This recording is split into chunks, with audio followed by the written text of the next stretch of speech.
আসসালামু আলাইকুম রহমতুল্লাহি বারাকাতুহু। প্রিয় দর্শক, আপনাদের সবাইকে অনেক অনেক ধন্যবাদ জানাচ্ছি ইসলামের গল্পে। আমি আজকে একটা সততার গল্প আপনাদেরকে শোনাবো, যে সাহাবায়ে কেরাম আজমাইন নবীজি সাল্লাল্লাহু আলাইহি ওয়াসাল্লামের কাছ থেকে কিভাবে তার কথাগুলোকে, তার চেতনাকে ধারণ করতেন, কিভাবে তারা সৎ এবং সততার জীবনযাপন করতেন। জারির বিন আবদুল্লাহ রাদিয়াল্লাহু তাআলা আনহু সেই সময়কার একজন বিশিষ্ট ব্যবসায়ী, একজন ধনাঢ্য ব্যক্তি ছিলেন। তিনি তার গোলামকে আদেশ দিয়েছিলেন যে আমার একটা ভালো ঘোড়া দরকার, তুমি বাজার থেকে সেটা ক্রয় করে নিয়ে আসো। তো গোলাম গেলেন বাজার থেকে ঘোড়া ক্রয় করার জন্য। তো বেছে বেছে একটা চমৎকার ঘোড়া তিনি পেয়ে গেলেন এবং সেই ঘোড়া যিনি বিক্রি করছেন তার কাছ থেকে দাম দস্তুর করে তার কাছ থেকে ঘোড়াটি তিনি ক্রয় করেছেন ৩০০ দিরহাম দিয়ে।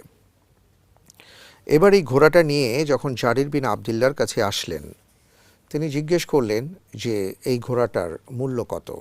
গোলাম বললেন, মনিব, কম দামে পেয়েছি, সস্তায় পেয়েছি। কত? ৩০০ দিরহাম।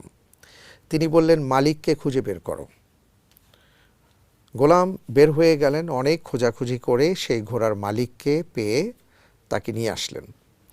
আসার পরে জারির বিন আবদুল্লাহ তাকে জিজ্ঞেস করলেন যে আপনি আপনার ঘোড়াটাকে কেন বিক্রি করেছেন।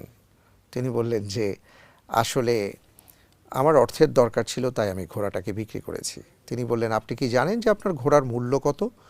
তিনি বললেন যে না, আসলে সেটা তো আমি জানি না, কিন্তু আমি ৩০০ দিরহামে খুশি হয়েই এটা বিক্রি করে দিয়েছি। ভবিষ্যৎ হোক নিরাপদ, বিনিয়োগ হোক বিশ্বস্ত, আর আমার পছন্দ সল্ট বে। ওয়েলকাম টু সল্ট বে। তিনি বললেন, আমি যদি আপনার এই ঘোড়ার মূল্যটা ৯০০ দিরহাম দিই, আপনি কি রাজি আছেন? বিক্রেতা খুব অবাক হয়ে জিজ্ঞেস করলো যে এটা আবার কেমন কথা, ৩০০ দিরহামে বিক্রি করেছি, আপনি আরও এক্সট্রা ৬০০ দিরহাম আমাকে দিতে চাচ্ছেন? অবাক হয়ে সে তাকিয়ে রইল।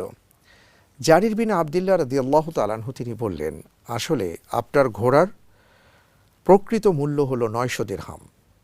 যদিও আপনি না জেনে ৩০০ দিরহামে বিক্রি করেছেন, আমার গোলাম এতে খুশি হয়েছে যে আমি জিতে গেছি, কিন্তু আসলে না। আমি নবীজি সাল্লাল্লাহু আলাইহি ওয়াসাল্লামের কাছে শুনেছি যে পণ্যের যে মূল্য সেটা তোমরা প্রকাশ করে দাও। আপনার পণ্যের মূল্য ৯০০ দিরহাম, আমি সেটাই আপনার কাছ থেকে, সেই মূল্য দিয়েই আপনার কাছ থেকে ঘোড়াটা ক্রয় করতে চাচ্ছি। কি বুঝলেন প্রিয় দর্শক? আমরা যখন কোনো কিছু ক্রয় করি বা বিক্রয় করি, আমরা দুইটা পক্ষ হয়ে যাই এবং কোন পক্ষ কোন পক্ষের উপর জয়লাভ করবে এটা নিয়ে আমাদের রীতিমতো প্রতিযোগিতা চলে। তাই পণ্য নিয়ে টানা হেঁচড়া চলে, দাম নিয়ে আমরা জিতবো নাকি হারলাম।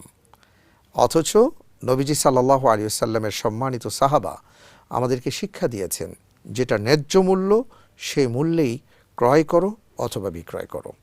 আসুন এখান থেকে শিক্ষা লাভ করে আমরা আমাদের বাজার ব্যবস্থাপনাটাকে সুন্দর করবার চেষ্টা করি। আল্লাহ তৌফিক দান করুন, আমিন। সবাইকে অনেক ধন্যবাদ।